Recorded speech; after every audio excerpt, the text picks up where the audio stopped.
বছর পরে আমেরিকার নেতৃত্বে নেটো সেই আহজাব, গজওয়াতুল আহজাবের আরেকটা নমুনা। 40টা 45টা কাফের বেঈমান রাষ্ট্র একত্রিত হয়ে 20 বছর আফগানে বোমা মেরেছে। আল্লাহর কসম করে বলি, কাবুল ছাড়া এক টুকরো শহর ছাড়া আফগান তারা দখল করতে পারে নাই। তালেবানরা যখন চূড়ান্ত সিদ্ধান্ত নিয়ে কাবুল আক্রমণ করেছে, আমেরিকা নেটো লুঙ্গি গামছা নিয়ে পালাবার পথ খুঁজে পায় নাই। আমি তো বলি ভেনেজুয়েলাকে কি দেখো, ওরা ক্যাথলিক খ্রিস্টান কাফের বেঈমান। যদিও ভেনেজুয়েলা শক্তিশালী রাষ্ট্র, রাশিয়ার সঙ্গে সম্পর্ক, রাশিয়ার অত্যাধুনিক অস্ত্র এনে রাষ্ট্র বুঝাই করে রেখেছে, কিন্তু পরাশক্তি আমেরিকার মোকাবেলা করতে পারে নাই। ভয় পেও না। আফগানিস্তান কি করে মোকাবেলা করেছে? ইসলাম পাওয়ার, ইসলাম is the power, Al ইসলামু Yalu ওয়ালা ইয়ালা। ইসলাম বিজয় ধর্ম। আফগান 1000 বছর পরে সম্মিলিত বাহিনীর বিরুদ্ধে যদি আফগানিরা বিজয়ী হয়ে ইমারতে ইসলামিয়া তৈরি করতে পারে, বাংলাদেশের শাসক সহ সমস্ত মুসলিম দেশের শাসকদের বলি, আমেরিকাকে সিজদা করতে হবে না।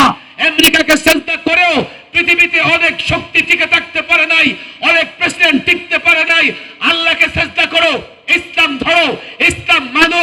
দিল্লি থেকে তেল আবিব পর্যন্ত, মস্কো থেকে ওয়াশিংটন পর্যন্ত কাফের বেঈমান ঐক্যবদ্ধ হয়ে তোমার বিরুদ্ধে লড়াই করতে পারবে, তোমাকে পরাজিত করতে পারবে না। ইসলাম মানো। 56,000 বর্গমাইলের বাংলাদেশ নয়, গোটা পৃথিবীর রাজত্ব করতে পারবে। আমি যদি বলি ইসলাম দিয়ে রাজনীতি করো, 5 বছরের জন্য নয়, 50 বছর ক্ষমতায় থাকতে পারবে। আমার ছেলেরা বলবেন, আপনি বলেন কি এগুলো? ওই যে আল্লাহর ওয়াদার উপরে বিশ্বাস নাই। বিশ্বাস নাই বললে হবে না, দৃঢ় বিশ্বাস নাই। ছাত্র মুসলমান দাবি করে, ব্যবসায়ী নিজেকে মুসলমান দাবি করে, চাকরিজীবী নিজেকে মুসলমান দাবি করে, সে প্রকৃতপক্ষে দৃঢ় বিশ্বাস না থাকবার কারণে সে দ্বীনের বিষয়গুলোর উপরে আমল করতে পারে না।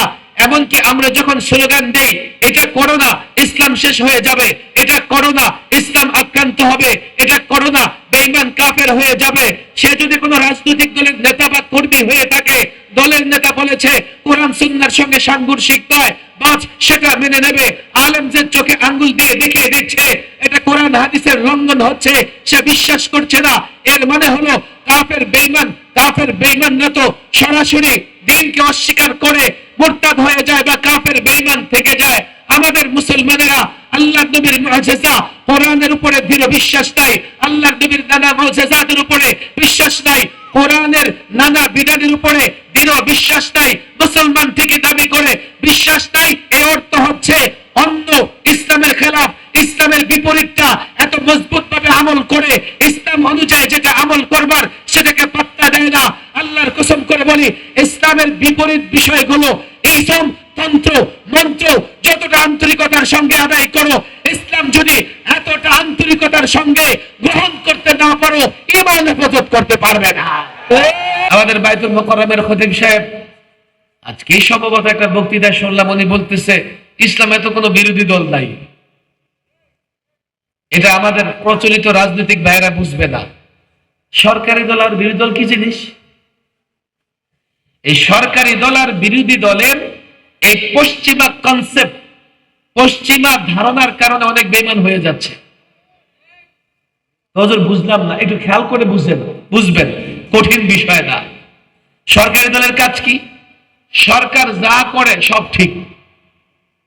আরে কথা ঠিক না ঠিক? কোরআনের বিরুদ্ধে বললেও ঠিক, কেননা সে সরকারি দল, সরকারের সব কাজ তার সাপোর্ট করতে হবে। এই জন্য সরকার ভালো কাজ করলেও ঠিক, মন্দ কাজ করলেও ঠিক, কোরআন বিরোধী আইন করলেও ঠিক।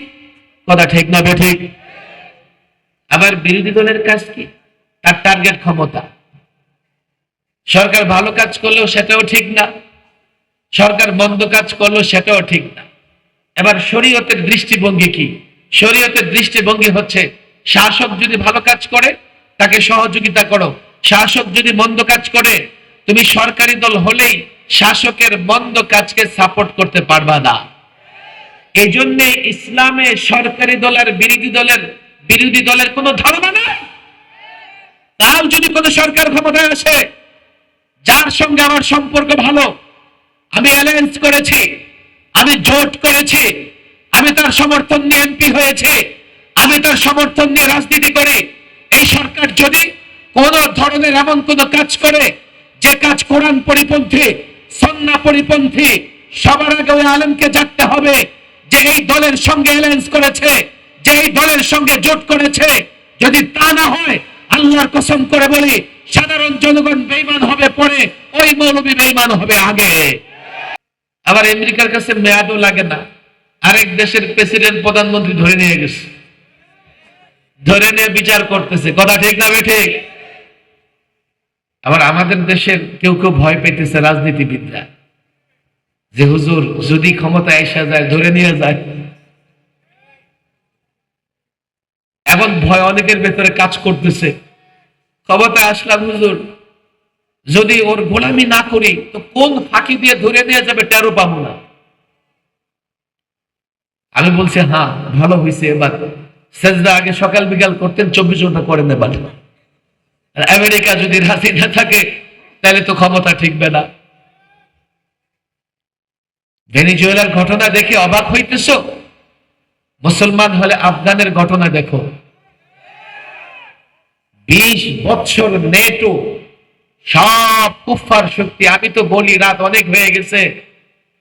1500 বছর আগে গজওয়াতুল আহজাব, হায় হায় হায়, যৌথ বাহিনী, সম্মিলিত বাহিনী, কাফের, বেঈমান, মুশরিক, মদিনার ভেতর থেকে মুনাফিক, সব একত্রিত হয়ে মদিনা আক্রমণ করেছে। আল্লাহ মদিনাকে হেফাজত করেছেন। তবে এই বিশ্বাসের দিক থেকে আমাদের ভেতরে, আমরা যারা আছি, আমাদের ভেতরকার এই মন্ডল পরিমন্ডলকে দুভাগে ভাগ করা যায়। এক ভাগের বিশ্বাস দৃঢ় মজবুত, আরেক ভাগের বিশ্বাস হ্যাঁ হইছে আর কি, মেরাজ হইছে। মেরাজ যে একটা বড় মুজিজা, এবং এই মুজিজা সংগঠিত করানোর পেছনে কারণ কি? রাসূল মুহাম্মদ সাল্লাল্লাহু আলাইহি ওয়াসাল্লাম এত মুজিজা কেন দেখিয়েছেন? কাফের বেঈমানরা যখন রাসূলুল্লাহকে রাসূল হিসেবে স্বীকৃতি দিত না, আল্লাহ প্রয়োজন বোধ করেছেন এমন কিছু মুজিজা, অলৌকিক ঘটনা দেখাই, যাতে এই লোকেরা মনে করবে উনি যদি আল্লাহ কর্তৃক প্রেরিত না হন তো এমন ঘটনা ঘটাতে পারে না। হাতের ইশারায় চাঁদকে 2 টুকরো করে দেখিয়েছে, গাছকে ইশারা করেছে তো গাছ হেঁটে হেঁটে রাসূলুল্লাহর কাছে চলে এসেছে। এগুলো সাধারণ মানুষের কাজ নয়। মুজিজার লক্ষ্য উদ্দেশ্য ছিল এগুলো মানুষ দেখবে এবং বিশ্বাস করবে তিনি পয়গম্বর, তিনি নবী, তিনি রাসূল। কেননা এমন অলৌকিক ঘটনা নবী রাসূল ছাড়া কেউ দেখাতে পারে না। তাকে নবী রাসূল স্বীকৃতি দিলে রেজাল্ট, ফলাফল কি হবে? আমি যখন মেনে নেব উনি নবী, উনি রাসূল, এখন আল্লাহর যত নির্দেশনা ওনার মাধ্যমে আমাদের কাছে আসবে, আমার বিশ্বাসের উপরে নির্ভর করবে সেগুলো মেনে চলার না চলা। আমি যদি এটা মেনে নেই দৃঢ়ভাবে, যাহা উনি আল্লাহর রাসূল, এখন উনি যখন বলবে আল্লাহ তোমাদের এটা করতে বলেছে, এটা করতে বলেছে, সম্পদ থেকে যাকাত দিতে বলেছে, সাদকা করতে বলেছে, হজ করতে বলেছেন, আমার বিশ্বাসের জায়গা থেকে আমি নবীকে স্বীকৃতি দিলে আল্লাহর নির্দেশ মেনে নেব এবং আল্লাহর নির্দেশগুলো আমল করব, মেনে চলবো। কথা ঠিক না বেঠিক? যে সমস্ত মুসলমানেরা এই মুজিজাগুলোকে সত্য মনে করে, কিন্তু রাসূল সাল্লাল্লাহু আলাইহি সাল্লাম যে নির্দেশনা আল্লাহর তরফ থেকে নিয়ে আসছেন সেগুলোর উপর আমল করে না, বুঝতে হবে মুজিজার উপরে তার বিশ্বাসের জায়গাটা দুর্বল। আমাকে এক ব্যক্তি বলল, হুজুর এই রাস্তায় যাইয়েন না, এ রাস্তা ভাঙা, কষ্ট হবে আপনার। আমি এরপরেও যাচ্ছি। এর মানে হলো লোকটার কথার উপরে আমার দৃঢ় বিশ্বাস হয় নাই। আমি যে বিষয় নিয়ে কথা বলতে চাই, ওলামায়ে কেরাম এখানে আছেন, এই প্রজন্মের সব নাস্তিক এমন না, আবার সব পাক্কা মুমিন এমনও না। একদল মেরাজকে অস্বীকার করতেছে, আরেক দল আবার মেরাজের মতো এত বড় মুজিজাকে হালকাভাবে দেখতেছে, মনে করতেছে শুনেই তো আসতেছি বাপ দাদাদের মুখ থেকে, মেরাজই তো, এটা আবার ব্যাপার কি, এটা আবার কি বিষয়। অথচ এই সপ্ত আকাশকে আল্লাহ তাবারক ওয়া তাআলা তার দোস্ত পয়গম্বর মুহাম্মদের জন্য একবার সাজিয়েছেন। সশরীরে মেরাজ কোন পয়গম্বরের হয় নাই, আর কিয়ামতের আগে কারো দ্বারা তো সম্ভবই না। রাতের একটা অংশে এত বড় সফর, এত বড় দূরত্ব অতিক্রম করে সিদরাতুল মুনতাহা পৌঁছানো, জান্নাত জাহান্নাম দেখা, প্রদর্শন করা, এটা এত বড় মুজিজা দ্বিতীয়টা আর কারো দ্বারা সংগঠিত হয় নাই। এত বড় মুজিজাকে আমরা শোনা শোনা মনে করি, শুনতেছি। দুই ধরনের মুসলমানদের ভেতরে একদল আছে যারা সন্দেহবাদের শিকার, আর আরেক দল আছে কাফের বেঈমানদের এই ধরনের অনুর্বর চিন্তার শিকার, যে না মেরাজ সম্ভব না। হাকিমুল উম্মাহ আশরাফ আলী থানভী রাহিমাহুল্লাহ আল ইনতিবাহাতুল মুফিদা একটা কিতাব লিখেছেন, সেখানে 7টা মূলনীতি দাঁড় করিয়েছেন। যেই মূলনীতির আলোকে সন্দেহবাদীদের সন্দেহ নিরসন করার চেষ্টা করেছেন। আমরা কদিন আগে দেখেছি ইন্ডিয়ার এক মুফতি সাহেব, মুফতি শামাইল নাদভী, বিতর্ক করেছে এক স্বঘোষিত নাস্তিকের সঙ্গে জাবেদ আখতার। জাবেদ আখতারের মতো লোক হাজারো কোটি আছে, বিশেষ করে ইউরোপ আমেরিকায়। এখন আসলে তাদের ধর্ম বলতে কোনো কিছু নাই। আমি তখন সরকারি মেহমানখানায়, আমাদেরকে তো অন্য বন্দি থেকেও সেপারেট রাখা হইতো, কারোর সঙ্গে কথা বলার কোনো সুযোগ নাই, 24 ঘন্টা ব্লক তাড়ামারা। একদিন সকালবেলায় ঘুম থেকে উঠে দেখি আমার পাশের রুমে 2টা চাইনিজ। আমি মনে মনে খুশি হইলাম, চাইনিজ তো এগুলো বৌদ্ধিস্ট হবে, বৌদ্ধ টদ্দ হবে, অনেকদিন ধরে ওয়াজ নসিহত নাই, আচ্ছা এই 2টারে দাওয়াত দিয়ে দেখি মুসলমান বানানো যায়নি। আমি ঘুম থেকে উঠে আমার রুমের সামনে অপেক্ষা করতেছি, ওরাও ঘুম থেকে উঠুক। মাশাআল্লাহ, ওরা কিছুক্ষণ পরে ঘুম থেকে উঠছে, ওদের সঙ্গে ইংরেজিতে পরিচয় হইলাম। কিন্তু চাইনিজ এমন এক জাতি, ওরা যা বলে আমরা বুঝি না, আবার ওরা ইংরেজি শেখার গুরুত্ব ওরা অনুভব করে না। ফলে আমি ইংরেজিতে আধা আধা যা বলে ওদের বুঝাইতে পারতেছি না। একটা পর্যায়ে কোনোভাবে বুঝাইলাম আমরা পৃথিবীতে আসছি, চলে যাব, নিঃসন্দেহে আমাদের কেউ সৃষ্টি করেছেন। তোমাদের কি মনে হয় আমাদের সৃষ্টি করেছেন কে? এবং ওনার সঙ্গে আমাদের আচার আচরণ ব্যবহার ধ্যান ধারণা কেমন হওয়া উচিত? লম্বা সময় আমার লেকচার শুইনা উত্তর দেয় কি যে আমরা সায়েন্সে বিশ্বাসী। সায়েন্সে আপনারা বুঝেন নাই সায়েন্সের কথা কেন বলছে। বিজ্ঞানীরা বলে, একটা বড় অংশ বিজ্ঞানীদের বলে পৃথিবীর কোন স্রষ্টা নাই, সৃষ্টিকর্তা নাই। আরো জোরে বলেন। ওরা বিগ ব্যাং থিওরিতে বিশ্বাস করে যে বিকট এক বিস্ফোরণ থেকে পৃথিবী সৃষ্টি হয়েছে। সুতরাং পৃথিবীর কোন সৃষ্টিকর্তা নাই, স্রষ্টা নাই। তো সে সায়েন্স বলে বুঝাইতে চাইছে কথা যে আমরা স্রষ্টাতে নয়, বিজ্ঞানে বিশ্বাস করি, আর বিজ্ঞান বলে কোনো স্রষ্টা নাই। আজকে চীন, জাপান, আধুনিক বিশ্বের নানা দেশের লোকদের আমরা তো বলি যে অমুক দেশে এত পার্সেন্ট বৌদ্ধ, এত পার্সেন্ট খ্রিস্টান, এত পার্সেন্ট অমুক ধর্মের।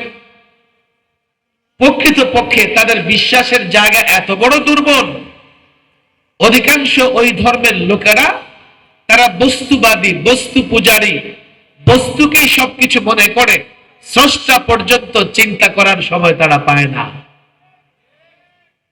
এটা বড় জটিল বিষয়, আমি সেদিকে যাব না। সন্দেহবাদ, যারা সন্দেহবাদী, সন্দেহ করে, এবং যারা নাস্তিকতায় আক্রান্ত হয়ে আছে তাদের সন্দেহ নিরসন করবার জন্য হাকিমুল উম্মাহ আশরাফ আলী থানভী রাহিমাহুল্লাহ আল ইন্তিবাহাতুল মুফিদা লিখেছে এবং 7টা মূলনীতি দাঁড় করিয়েছে। আমার দিকে খেয়াল করেন, আমি শুধু একটা মূলনীতি নিয়ে কথা বলবো। যেহেতু কষ্ট করে বসে আছেন, 10টা মিনিট বসেন। 1 নম্বর মূলনীতি তিনি দাঁড় করিয়েছেন, আদামু ফাহমি শাই লাইসা বিদলিলিন আলা বুতলানি। আদামু ফাহমি শাই লাইসা বিদলিলিন আলা বুতলানি। কোনো কিছু বুঝে না আসাই সেটা বাতিল হওয়ার প্রমাণ নয়। আমি কোনো কিছু বুঝতেছি না, আমি যদি কোনো কিছু না বুঝি তাহলে সেটা কি বাতিল? তাহলে সেটা কি নাই এটা ধরে নেওয়া যাবে? এখন তো আধুনিক যুগ, সবার পকেটে পকেটে মোবাইল আছে না নাই? আমরা যখন কথা বলতে থাকি তখন ডিস্টার্ব হলে বলি যে নেটওয়ার্ক নাই, বলি কি বলি না? আচ্ছা, নেটওয়ার্ক যে আছে এটা কি বুঝে আসার মতো কোনো আলামত আছে আমার আপনার কাছে? নেটওয়ার্ক কি জিনিস বুঝাইতে পারবেন? অথচ বাচ্চা বড় সবাই বলতেছে নেটওয়ার্ক আছে, অথচ 99.99 ভাগে বুঝে না নেটওয়ার্ক কিভাবে কাজ করে। কিন্তু ওই যে নেটওয়ার্কের ফলাফল হচ্ছে সুন্দর করে কথা বলা। যদি সে সুন্দর করে কথা বলতে পারে তো বলে যে নেটওয়ার্ক আছে, যদি কথায় ডিস্টার্ব হয় তখন সে বলে নেটওয়ার্ক নাই। কথা ঠিক না ঠিক? আপনাদের কষ্ট হচ্ছে? বলেন আল্লাহু আকবার। বলি আমি তো দুর্বল কেন?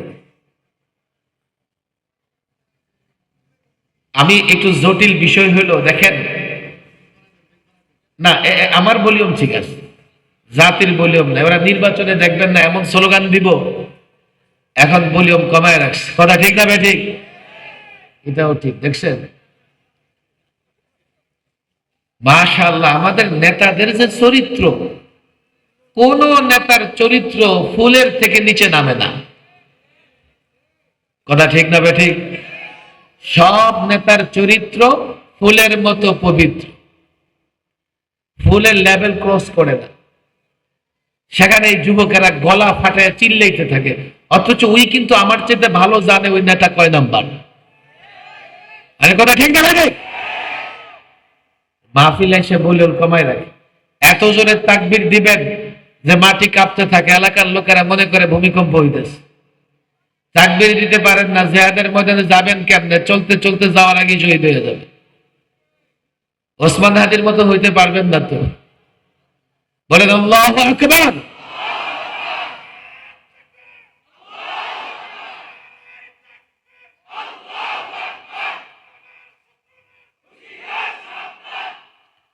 আমি যে বিষয়টা কথা বলতেছি এটা মৌলিক বিষয়, ইমানের প্রশ্ন। আপনি মনে করবেন কি হুজুর, না না না, আমাদের ইমান তো বাটা মার্কা। আসে না, একজন শিক্ষা মন্ত্রী ছিল সম্ভবত, আমাদের ইমান যাবে না, আমরা পূজা করলে ইমান আমাদের যায় না। আছে না নাই? ইমান তো নাই, যাইব কেমনে? থাকলে না ইমান যাবে। কথা ঠিক না বেঠে? তুই তো ইমান বুঝুছি না, ইমান যাইব কেমনে? খেয়াল করেন, কোন বিষয় না বুঝলেই সেটা নাই বা সেটা বাতিল এটা বলা যাবে। নেটওয়ার্ক কেমনে কাজ করে অনেকে যারা নেটওয়ার্ক নিয়ে পড়াশোনা করে বুঝবেন। এই যে মোবাইল আমার পকেটে আছে, আমি ইয়েস বাটন টিপলে রিংটোন বাজে, যদি তার হাতে মোবাইল থাকে তো টিপতে রিসিভ করে ফেলে। আছে না নাই? অথচ এই মোবাইল থেকে ফার্স্ট নেটওয়ার্ক টাচ করে লোকাল টাওয়ারকে, লোকাল টাওয়ার সেন্ট্রাল টাওয়ারকে, সেন্ট্রাল টাওয়ার স্যাটেলাইটকে, আর যদি ব্রডব্যান্ড হয় যে ব্রডব্যান্ডের লাইন সিঙ্গাপুর থেকে আসছে, এখন জানি না কোন দেশের সাথে সংযোগ আছে, মাটির নিচ দিয়ে বাংলাদেশে আসছে, ওই ব্রডব্যান্ড লাইন হয়ে সিঙ্গাপুরে যায়। স্যাটেলাইট যদি আমেরিকায় থাকে আমেরিকাকে টাচ করে, আমেরিকার মূল স্যাটেলাইট থেকে সেন্টার টাওয়ারকে টাচ করে, সেন্টার টাওয়ার থেকে লোকাল টাওয়ারকে টাচ করে, এরপরে আপনার বন্ধু আপনার ভাইয়ের মোবাইলে রিংটোন বাজে, রিসিভ করে। এটা হচ্ছে নেটওয়ার্ক। আমরা না বুঝলেই নেটওয়ার্কে অস্বীকার করি, এখনো বুঝি নাই। দেখেন, একটা সময় পর্যন্ত মানুষের ভেতরে প্রশ্ন ছিল যে হুজুর, পুলসেরাত চুলের মতো চিকুন, আছে না নাই পুলসেরাত? আরে বলেন আসে না নাই? চুলের মতো চিকুন, এমন পথ দিয়ে এমন পুল দিয়া হাঁটতে হবে, এটা বুঝে আসে না, সুতরাং পুলসেরাত নাই। আরো জোরে বলেন, আরো জোরে বলেন। যেহেতু আমার বুঝে আসে না, সুতরাং পুলসেরাত নাই। এই প্রশ্ন এখন কিছুটা হলেও কমেছে। কেন জানেন? আরো কিছু প্রশ্ন আমাদের কাছে কমেছে। যেমন বুখারী শরীফের শেষ হাদিস নিয়ে হুজুর আলোচনা করেছেন। শেষ হাদিসে আমল মাপা হবে।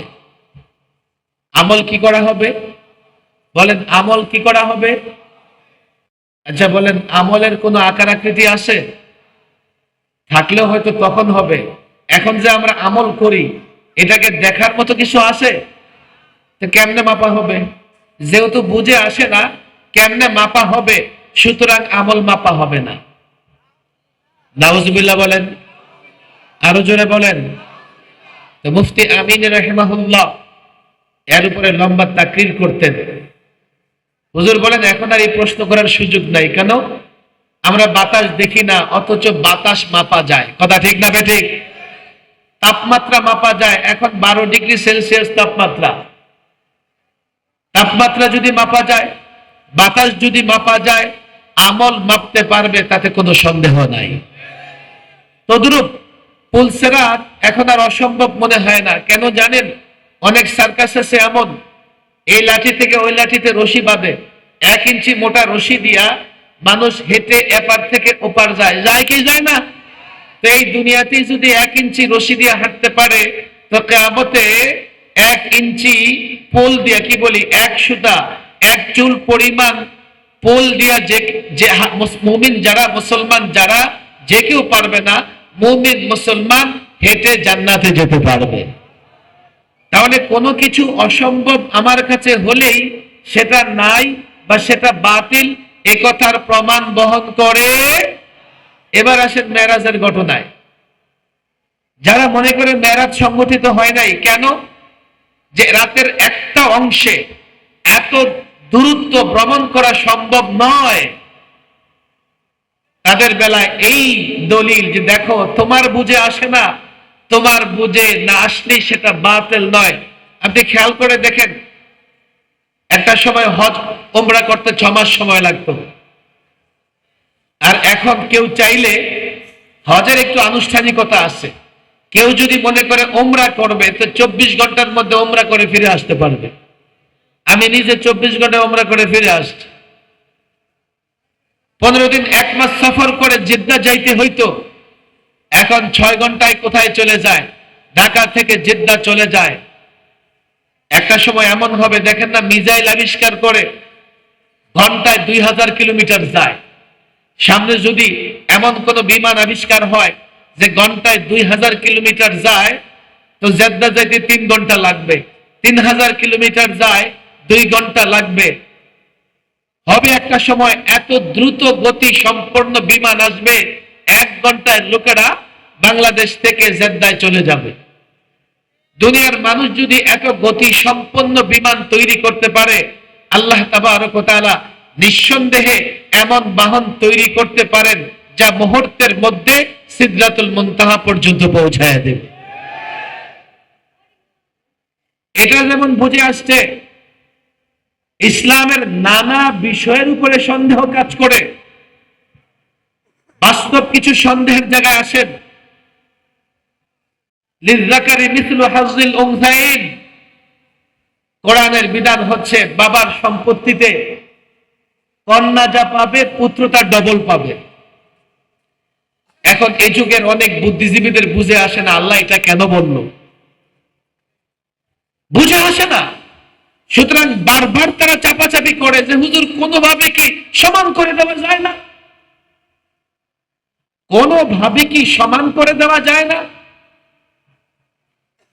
আমার দিকে খেয়াল করেন, আজকাল আমাদের ভেতরে প্রবণতা দেখা দেয়, যেই জিনিস কোরআন সুন্নাহ দ্বারা প্রমাণিত সেই জিনিস বিশ্বাস করার জন্য কোনো যুক্তির প্রয়োজন নাই। বলে হুজুর যুক্তি কি নাই?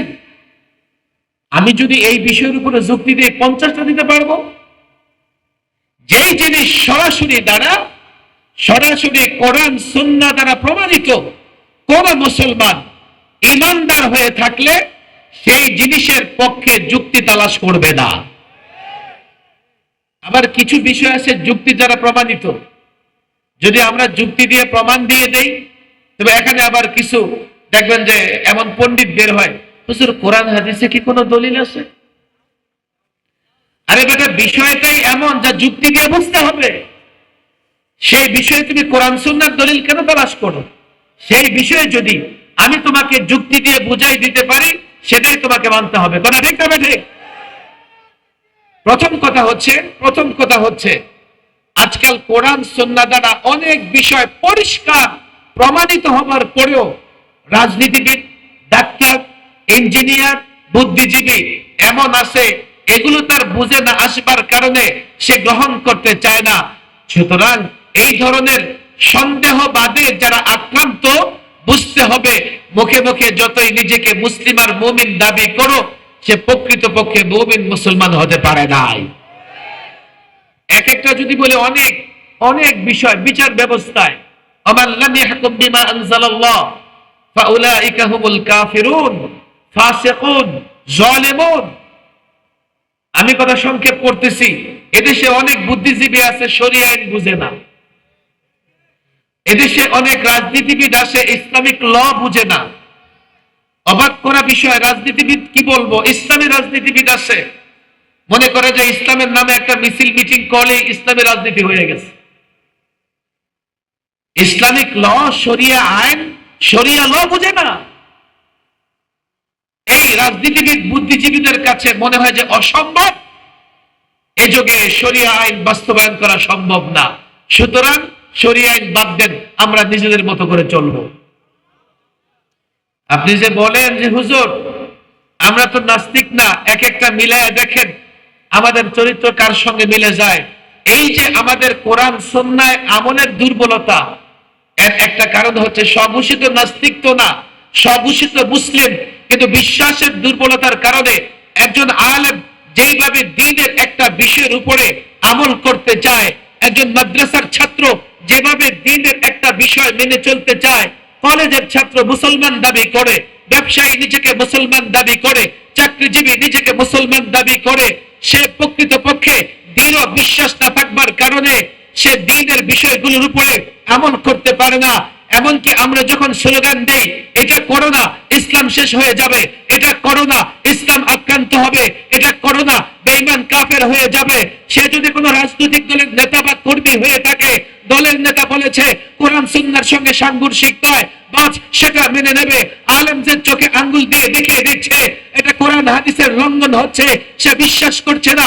এর মানে হলো কাফের বেঈমানরা তো সরাসরি দ্বীনকে অস্বীকার করে মুরতাদ হয়ে যায় বা কাফের বেঈমান থেকে যায়। আমাদের মুসলমানেরা আল্লাহর নবীর মুআজিজা কোরআনের উপরে দৃঢ় বিশ্বাস নাই, আল্লাহর নবীর নানা মুআজিজাতের উপরে বিশ্বাস নাই, কোরআনের নানা বিধানের উপরে দৃঢ় বিশ্বাস নাই, মুসলমান থেকে দাবি করে বিশ্বাস নাই। এর অর্থ হচ্ছে অন্য ইসলামের খেলাফ, ইসলামের বিপরীতটা এত মজবুত ভাবে আমল করে, ইসলাম অনুযায়ী যেটা আমল করবার সেটাকে পাত্তা দেয় না। আল্লাহর কসম করে বলি, ইসলামের বিপরীত বিষয়গুলো, ইসম, তন্ত্র, মন্ত্র যতটা আন্তরিকতার সঙ্গে আদায় করো, ইসলাম যদি এতটা আন্তরিকতার সঙ্গে গ্রহণ করতে না পারো, ঈমান হেফাজত করতে পারবে না।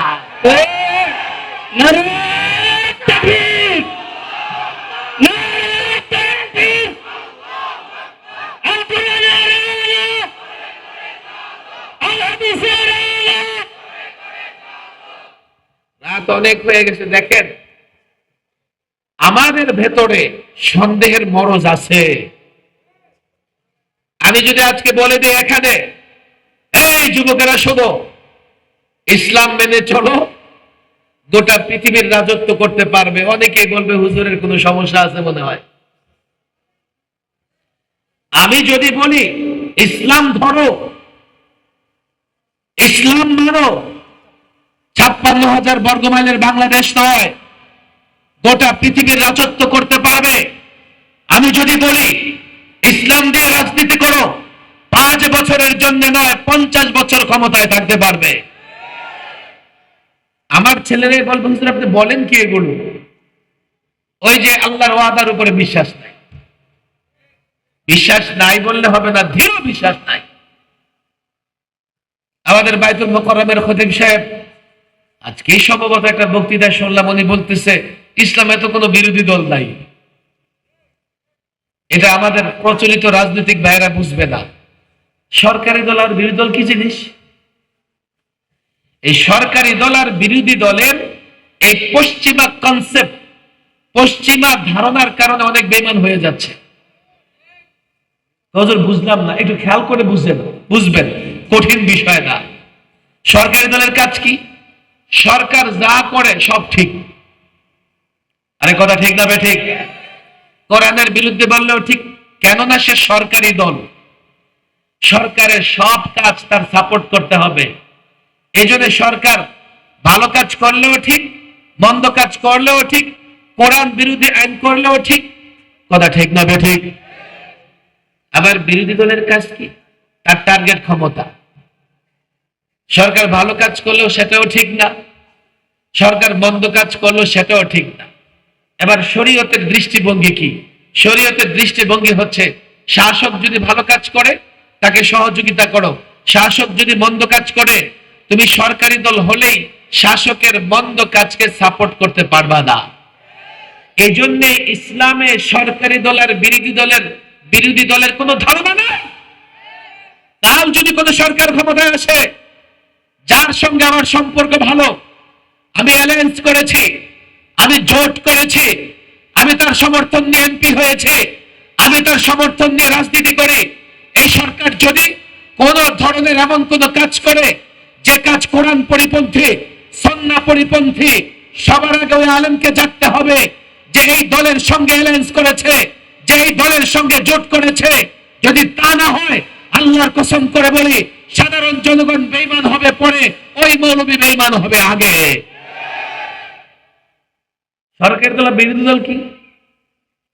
আমি বিরোধী দল, সরকার ভালো কাজ করেছে, আমি কি করলাম? এটারও সমালোচনা করলাম।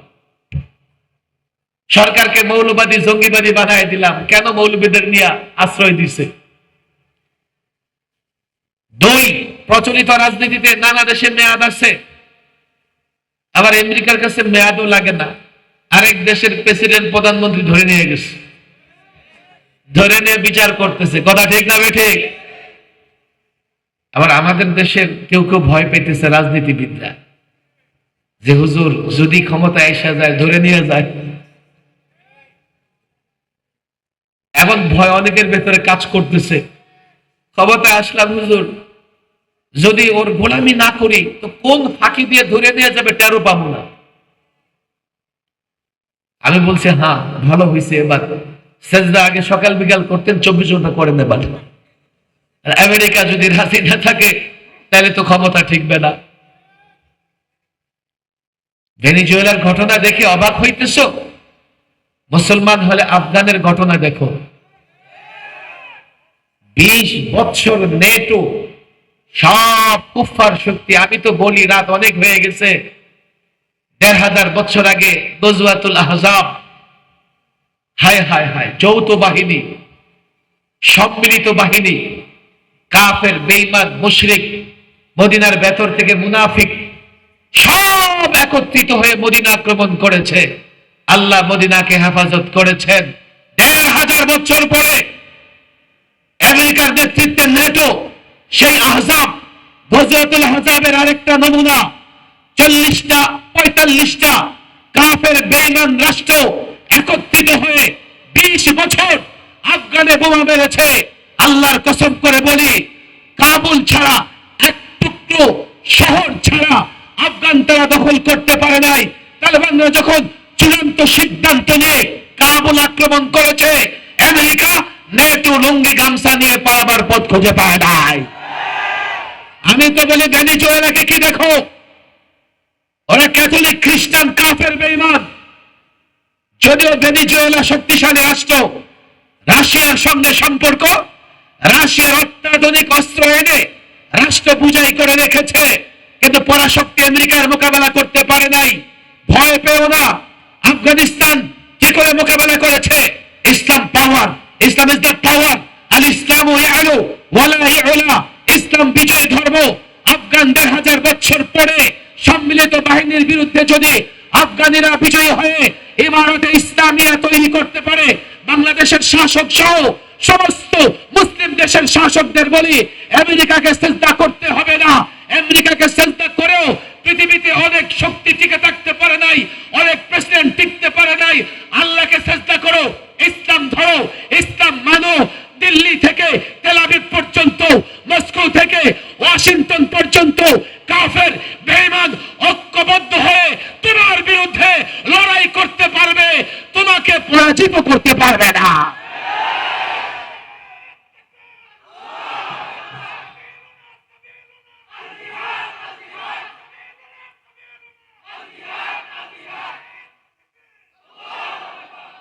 কোরআন সুন্নাহ দিয়ে যে সমস্ত বিষয় প্রমাণিত, খবরদার এগুলোর পেছনে যুক্তি তালাশ করবেন না। যুক্তি আছে।